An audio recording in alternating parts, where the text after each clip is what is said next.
Student, welcome to TSN School, Class 12th Biology, Chapter number 8 Human Health and Disease। ये आपका जो chapter है important chapter है और इसमें हम क्या क्या स्टडी करेंगे। Common disease in human, immunity, AIDS, cancer, drugs and alcohol abuse, इसके बारे में हम स्टडी करते हैं। ओके, पहले हम थोड़ा इसका जनरली हम थोड़ा सा इंट्रोडक्शन देख लेते हैं। Health for a long time was considered as a state of body and mind where there was a balance of certain humans. यानी कहने का मतलब ये है कि हम क्या कह सकते हैं कि भाई आप हेल्दी हो, इसका मतलब आपकी जो बॉडी है और आपका जो माइंड है वो पूरी तरीके से बैलेंस है। इट मीन्स आप हेल्दी हो। This is way early Greek like Hippocrates as well as Indian Ayurveda system of medical assistant. यानी कहने का मतलब ये है कि हम पहले जो हमारा जो मेडिकली हम देखते हैं इंडियन आयुर्वेद सिस्टम, उसमें भी यही बताया गया है कि भाई आप हेल्दी कैसे हैं कि आपके जो माइंड है और आपका बॉडी का जो बैलेंस है अगर वो बिल्कुल इक्वल है, बिल्कुल बढ़िया है, तो आप हेल्दी हैं। It was thought the person with black bile, पहले ये माना जाता था कि ब्लैक बाइल यानी वो पर्सन जो थोड़े काले होते थे, बिलोंग टू हॉट पर्सनैलिटी, जिनकी हॉट पर्सनैलिटी होती थी, एंड वुड हैव फीवर, उनको फीवर होता था। This idea was write head by the pure reflective thought. और हम ये जानते हैं कि बहुत अच्छे से कि ये जो आइडिया है धीरे धीरे फिनिश हो गया। पहले के लोग मानते थे जो ब्लैक हैं, हाई पर्सनैलिटी के हैं, हॉट पर्सनैलिटी के, वो उनको फीवर होता था, लेकिन आज ऐसा नहीं है। The discovery of blood circulation by William Harvey, और डिस्कवरी किसने की? ब्लड सर्कुलेशन की विलियम हार्वे ने। उन्होंने क्या किया? Using experimental method and the demonstration of normal body temperature in person with black bile using temperature disproved the hot Homer hypothesis of health. इन्होंने ये बताया कि भाई एक ब्लैक बाइल वाले को लिया और एक नॉर्मल पर्सन को लिया, तो इन्होंने इस हाइपोथेसिस को बिल्कुल रिजेक्ट कर दिया। In later years biology state the mind influence, और बाद में ये बताया गया कि जो आपका माइंड है वो कहीं ना कहीं आपको इफेक्टिव करता है through neural system and endocrine system, our immune system, यानी ये सारे सिस्टम्स मिलकर ही आपको हेल्दी बनाते हैं। Our immune system and our immune system maintain our health, वो हमारी हेल्थ को मेंटेन करता है। Hence mind and mental state can affected our body, ये हमारी मेंटल स्टेट को और हमारे माइंड को अफेक्ट करता है कहीं ना कहीं। Of course health is affected by, अब ये हेल्थ कैसे अफेक्टेड हो सकती है? पहला है जेनेटिक डिसऑर्डर के थ्रू। जेनेटिक डिसऑर्डर के थ्रू कैसे? Deficiency with which a child is born and, यानी किसी चीज़ की कमी है, अगर बच्चा पैदा हुआ और उसमें किसी भी चीज़ की अगर डेफिशिएंसी है, जेनेटिक डिसऑर्डर है, तो वो कहीं ना कहीं हेल्दी नहीं होगा। ठीक है। और दूसरा ये बता रहे हैं अगर पेरेंट्स से कोई भी ऐसे डिसऑर्डर्स तब क्रिएट होते हैं जब पेरेंट्स से कोई ना कोई ऐसे जो सीक्वेंस है जेनेटिक जो इनहेरिटेड्स हुए, यानी कि पेरेंट्स से अगर चाइल्ड में अगर ये ट्रांसफ़र हुए तो उसको वो डिजीज़ होगी। इन्फेक्शन अगर हमको किसी चीज़ का हुआ है तो उससे भी हो सकता है। Lifestyle include good and food and water, we take rest and exercise, we give to our body, habit that we have or lack etcetera. यानी कहने का मतलब हमारी लाइफ स्टाइल कैसी है, हमारा फूड कैसा है, हम वाटर जो ले रहे हैं वो कैसा है, और हम एक्सरसाइज कर रहे हैं या नहीं कर रहे हैं, रेस्ट कर रहे हैं या ना कर रहे हैं, उसका भी कहीं ना कहीं हमारी बॉडी पे इफेक्ट पड़ता है। The term health is very frequently used by everyone, health हम सब के लिए यूज़ करी जाती है। ठीक है। How do you define age, आप इसको कैसे डिफाइन कर सकते हैं? Health does not simply mean absence of disease, हम इसको ये नहीं कह सकते हैं कि हमारे अंदर कोई डिजीज़ नहीं है, या हम ये कह सकते हैं हम फिजिकली अगर फिट हैं तो हम हेल्दी हैं। इट कुड बी डिफाइंड, इसको हम कैसे डिफाइन कर सकते हैं? As a state of complete physical, mental and social wellbeing. हम फिजिकल भी, मेंटली भी और सोशली भी अगर वेलबींग है तो हम हेल्दी हैं। When people are healthy, जब people healthy हैं, they are more efficient to work, वो अपना एफिशिएंटली अपना वर्क कर पाते हैं। This increase productivity and being economic properties, और वो क्या कर सकता है? अपनी प्रोडक्टिविटी इंक्रीज कर सकता है, इकोनॉमिक प्रॉपर्टीज़ को भी इंक्रीज कर सकता है। ठीक है। Health also increase longevity of people and reduce infant and maternal mortality, यानी अगर हम हेल्दी हैं तो हम ज़्यादा टाइम तक जीवित रह सकते हैं, इन्फेंट केसेस कम होंगे, यानी बर्थ होने के बाद ही जो डेथ हो जाती है वो भी कम होंगे, और मैटरनल जो लेडीज़ डिलीवरी टाइम में अफेक्टेड हो जाती हैं और जिनकी डेथ हो जाती है वो भी कम होगा। अब देखिए, balance diet, personal hygiene and regular exercise are very important. ये तो आप बहुत अच्छे से जानते हैं, ये सब चीज़ें आपके लिए बहुत ज़्यादा इम्पॉर्टेंट है ना, to maintain good health. Yoga has been practiced since time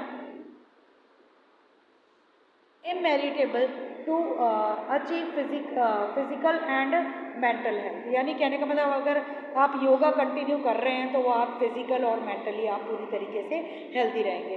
awareness about disease, अगर आपको अवेयरनेस है डिजीज़ के लिए, यानी अगर आपको कोई डिजीज़ हो गई और आप अवेयर हो गए, पूरा उसका ट्रीटमेंट ले रहे हैं, तो भी आप किसी तरीके से इन्फेक्टेड नहीं होंगे।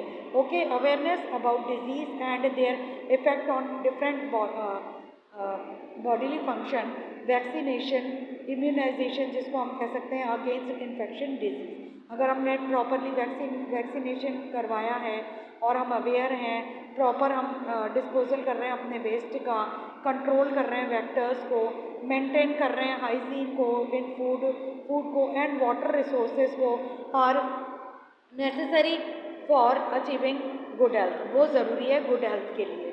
Okay, when the functioning of one or more organ system of the body is adversely affected, characterized by appearance of various sign and symptoms, we say that we are not healthy। यानी अगर हमारे जो body system है, हमारे organ system है, या हमारे किसी भी पार्ट में एक साथ अगर, यानी ऐसा नहीं कि कोई एक पार्ट है तो हम कोई कहीं प्रॉब्लम आ रही है तो हम कह सकते हैं कि भाई हमें कोई बहुत बड़ी डिजीज़ है। ये जब एडवर्सली इफेक्ट डालते हैं एक साथ, तो उससे क्या होता है कि वो कुछ सिम्टम्स के थ्रू आपको पता चलता है कि आपकी बॉडी में कोई डिजीज़ है और आप हेल्दी नहीं हैं। That is we have disease, हम बता सकते हैं कि ये डिजीज़ है। Disease can be broadly grouped into two में हम इसको ग्रुप्ड कर सकते हैं, कैसे, इन्फेक्शियस डिजीज़ और non infectious disease. Disease which are easily transmit from one person to another are called infectious disease. वो डिजीज़ जो कि ट्रांसमिट हो जाती है easily one person to another, उसे हम कह सकते हैं infectious disease. Infectious disease are very common and every one of us suffer from these at some time or other. यानी कहने का मतलब ये है कि ये इन्फेक्शियस डिजीज़ सभी को होती है, बहुत कॉमन होती है, और हम मतलब एक ना एक बार इन डिजीज़ से ज़रूर हम सफ़र हुए हैं। Some of the infectious diseases like AIDS are fatal. जो एड्स है वो खतरनाक है, जिससे डेथ भी हो सकती है। Among non infectious disease, cancer is the major cause of death. इसके अलावा नॉन इन्फेक्शियस डिजीज़ है जैसे कैंसर है, वो भी मेजर कॉज हो सकता है डेथ का। Drug and alcohol abuse also affected our health adversely. अगर हम ज़्यादा ड्रग्स लेते हैं, अल्कोहल लेते हैं, तो वो भी अब्यूज़ इफेक्ट डालता है हमारी बॉडी पर, किस चीज़ का, हमारी हेल्थ पर, है ना। Okay, next is common disease in human. अब ह्यूमन में कौन कौन सी कॉमन डिजीज़ होती है उसके लिए हम एक बार देख लेते हैं। और wide range of organism belonging to bacteria, viruses, fungi, protozoans, helminthes, etc. could cause disease in man। यानी ये कुछ ऐसे रीजन से, कुछ ऐसे कॉज हैं जो कि हमारे अंदर डिजीज क्रिएट करते हैं। Such disease causing organism are called pathogen. और जो हमारे अंदर ये बैक्टीरिया है, वायरस है, फंगी है, प्रोटोजोन्स, ये सारे के सारे क्या कहलाते हैं, pathogens. Most parasite are therefore pathogens are they cause harm to the host by living in or on them. यानी कुछ ये जो मोस्ट पैरासाइट, ज़्यादातर जो पैरासाइट्स होते हैं जिन्हें हम पैथोजन्स भी बोल रहे हैं, वो क्या करते हैं, हमारे अंदर या हमारे ऊपर, हमारे लिविंग सिस्टम में इंटरफेयर करते हैं, ओके, और हमारे अंदर डिजीज क्रिएट करते हैं। The pathogens can enter our body by various means. अभी हमारी बॉडी के अंदर कैसे अंदर एंटर करते हैं, मल्टीप्लाई, ये बहुत सारे ऐसे तरीके जिनके थ्रू ये हमारे अंदर एंटर करते हैं, मल्टीप्लाई होते हैं और इंटरफेयर करते हैं हमारी नॉर्मल वाइटल एक्टिविटीज़ को, ठीक है, resulting in morphological and functional damage, जिसकी वजह से हम मॉर्फोलॉजिकल और फंक्शनली डैमेज हो जाते हैं। Pathogen have adapt to life within the environmental of host. अब ये क्या करता है, ये हमारे अंदर, जिसके अंदर ये डिजीज क्रिएट कर रहा है उसे हम कह रहे हैं होस्ट। अब वो हम भी हो सकते हैं, एनिमल भी हो सकते हैं और प्लांट भी हो सकते हैं। तो वो क्या करते हैं, उसके पूरे के पूरे जो उसका बॉडी सिस्टम है उसमें ही चेंज ला देते हैं। For example the pathogen then enter the gut, अगर हमारी गट में ये अंदर एक बार एंटर हो गया तो no survival in the stomach and at low pH. अब वो ज़्यादातर क्या करता है, हमारे जो स्टमक में अगर पहुंच गया, गट में एक बार एंटर करके हमारे स्टमक में अगर आ गया तो वो लो पीएच को आराम से टॉलरेट कर सकता है and resulting the various digestive enzyme.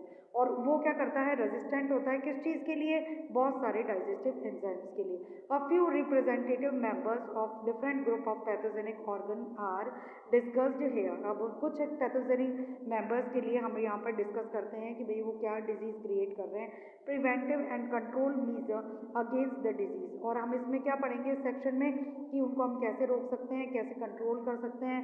और इसके अलावा हम ये भी डिस्कस करेंगे कि हम डिजीज़ अगर हम हो जाती है तो हम किस तरीके से उसके लिए अवेयर हो सकते हैं। ओके, अब देखिए salmonella typhi, salmonella typhi is a pathogenic bacterium. ये बैक्टीरियम का नेम है जो हमारे अंदर एक पैथोजन की तरह बिहेव कर रहा है, यानी हमारे अंदर डिजीज क्रिएट कर रहा है, which cause typhoid fever in human beings. ये हमारे अंदर टाइफॉइड फीवर को क्रिएट कर रहा है। These pathogens generally enter the small intestine, ये हमारी स्मॉल इंटेस्टाइन को अफेक्ट करता है। और ये एंटर कैसे कर रहा है, through water and food contaminated with them and migrate to other organ through blood।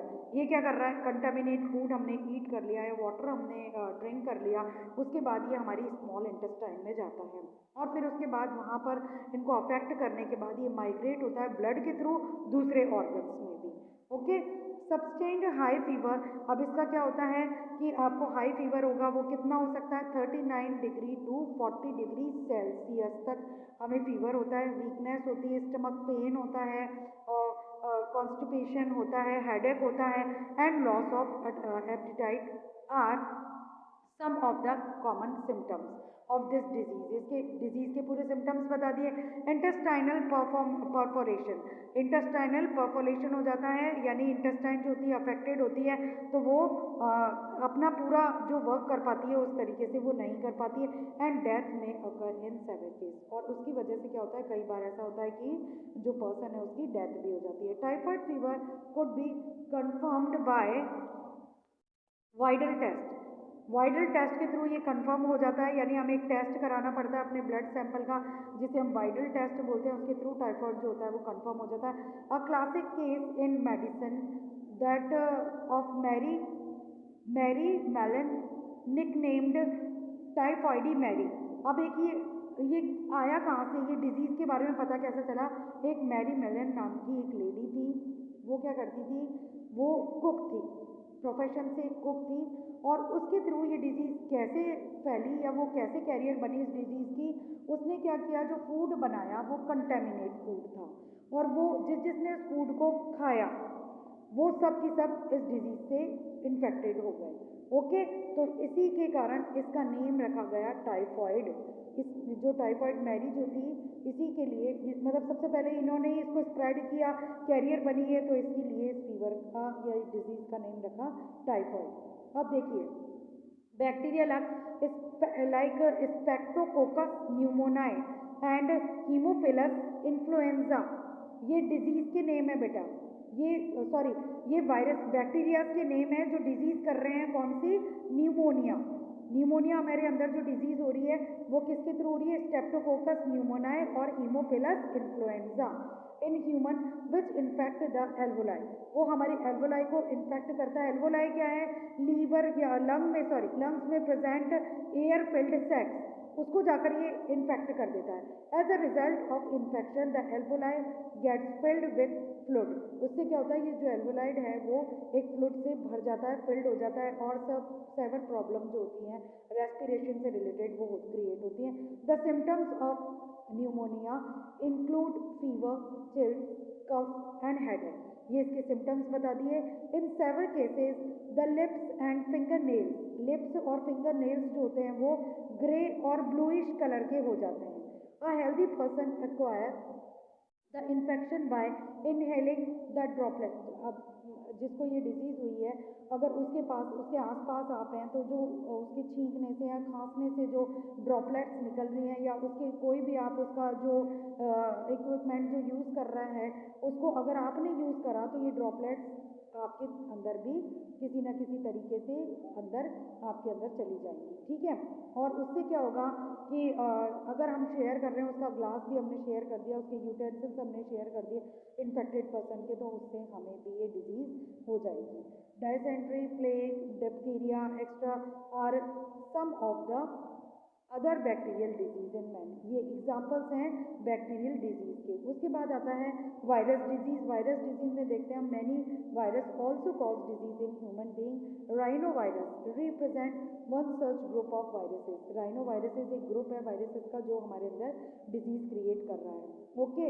और इनमें जो है एक एग्जाम्पल दिया है कॉमन कोल्ड, जो सभी को होता है। कॉमन कोल्ड हमें कभी ना कभी होता ही है ठंड के टाइम में। They infect the nose and respiratory passage but not the lungs. ये लंग्स तक नहीं पहुंचता है, केवल रेस्पिरेटरी ट्रैक्ट और नोज को ये इन्फेक्ट करता है। The common cold is characterized by nasal congestion होता है इससे एंड डिस्चार्ज।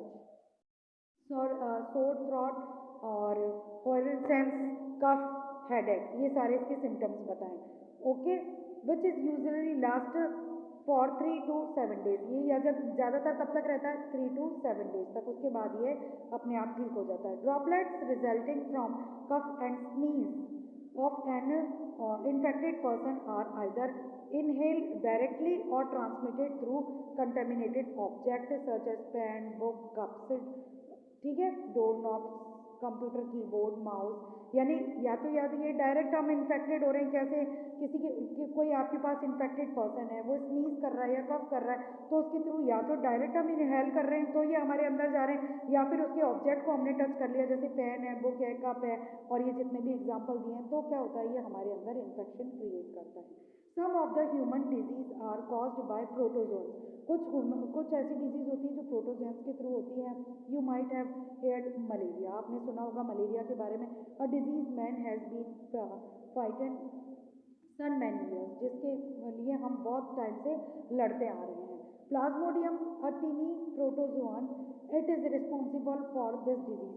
प्लाज्मोडियम जो होता है एक प्रोटोजोअन है जो इस डिजीज को क्रिएट कर रहा है। डिफरेंट स्पीशीज ऑफ प्लाज्मोडियम, जैसे कुछ इसकी स्पीशीज जो होती हैं जैसे plasmodium vivax, plasmodium malaria and plasmodium falciparum, ये कुछ ऐसी डिजीज होती है फेल्सीपेरम जो रिस्पॉन्सिबल होती है डिफरेंट टाइप के मलेरियाज के लिए। Of these malignant malaria caused by plasmodium falciparum जो है वो इतनी खतरनाक डिजीज होती है, सीरियस डिजीज होती है, जिसकी वजह से डेथ भी हो सकती है। अब प्लाज्मोडियम की लाइफ साइकिल के बारे में हम कल डिस्कस करेंगे बेटा, ओके, थैंक यू।